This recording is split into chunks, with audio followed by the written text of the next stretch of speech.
Magandang araw sa inyong lahat.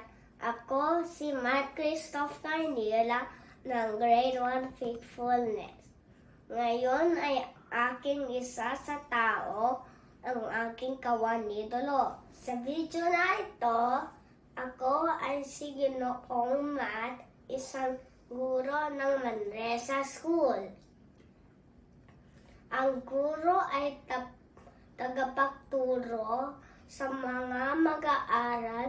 Karaming mga guro ang humuhubog na malinang ang kakayahan na magbasa, magsulat, magbilang, at matuto ng magagandang asal ang aming mga estudyante. Kaming mga guro din ang tumatayong pangalawang magulang ng aming mga estudyante pag sila ay nasa paaralan.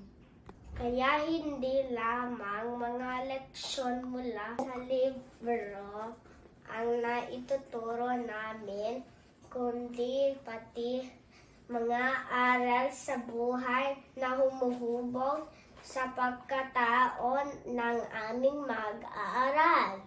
Nagpapasalamat ako sa pansensya ng aming mga guro sa aming kakulitan at ingay sa klase. Nalulugod din ako sa pagmamahal at malasakit na ipinapakita ng aking mga guro. Ikaw, sino ang kawanidolo mo? Sigurado ako siya ay kahanga-hanga din dahil inaalagaan nila tayo sa paaralan. Maraming salamat. Paalam!